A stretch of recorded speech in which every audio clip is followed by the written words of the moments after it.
আপনি কি কখনো ভেবেছেন ভূমিকম্প কি শুধু প্রাকৃতিক দুর্যোগ নাকি এর পেছনে আরও গভীর কোনো রহস্য আছে? বিজ্ঞান আমাদের বলে ভূমিকম্প কিভাবে ঘটে, আর কোরআন আমাদের মনে করিয়ে দেয় কেন এগুলো ঘটে।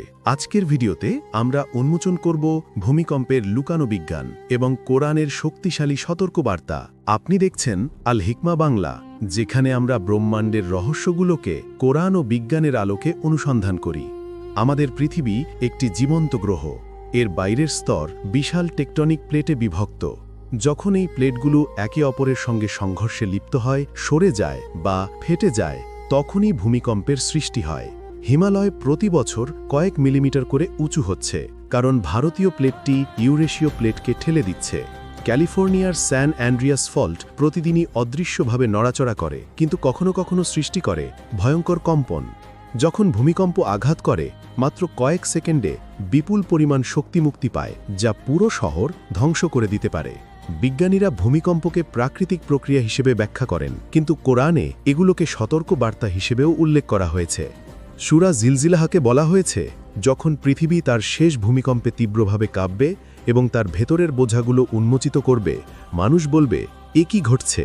এই আয়াত শুধু সাধারণ ভূমিকম্পের কথা নয়, এটি কিয়ামতের সেই মহাকম্পনের দিকেও ইঙ্গিত করে। ইতিহাসে আমরা দেখি অনেক জাতিকে তাদের অবাধ্যতার কারণে ভূমিকম্পে ধ্বংস করা হয়েছিল। আদ এবং সামুদ জাতি তাদের সতর্ক করার জন্যই পাঠানো হয়েছিল ভয়ঙ্কর কম্পন। বিজ্ঞান আমাদের বলে ভূমিকম্প কিভাবে ঘটে আর কোথায় ঘটে। কোরআন আমাদের বলে এগুলো কেন ঘটে, নসিহাত হিসেবে স্মরণ করিয়ে দেওয়ার জন্য। বিজ্ঞানীরা বলেন ভূমিকম্প থামানো যায় না, কিন্তু প্রস্তুতি নেওয়া যায়। কোরআন আমাদের শেখায় এই ঘটনাগুলো আল্লাহর ক্ষমতা এবং দুনিয়ার সাময়িকতা স্মরণ করিয়ে দেয়। প্রতিটি বড় ভূমিকম্প আমাদের দেখিয়ে দেয় আমরা কতটা দুর্বল। প্রযুক্তি যতই উন্নত হোক, পৃথিবীর একটি কম্পনই মানুষকে অসহায় করে তোলে।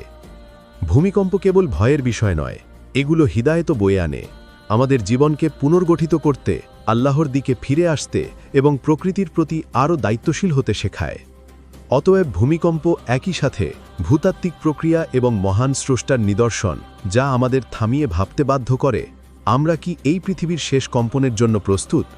যদি ভিডিওটি আপনাদের ভালো লেগে থাকে, তাহলে লাইক দিন, আল হিকমা বাংলা চ্যানেলটি সাবস্ক্রাইব করুন এবং বন্ধুদের সঙ্গে শেয়ার করুন। পরবর্তী ভিডিওতে আবার দেখা হবে ইনশাআল্লাহ।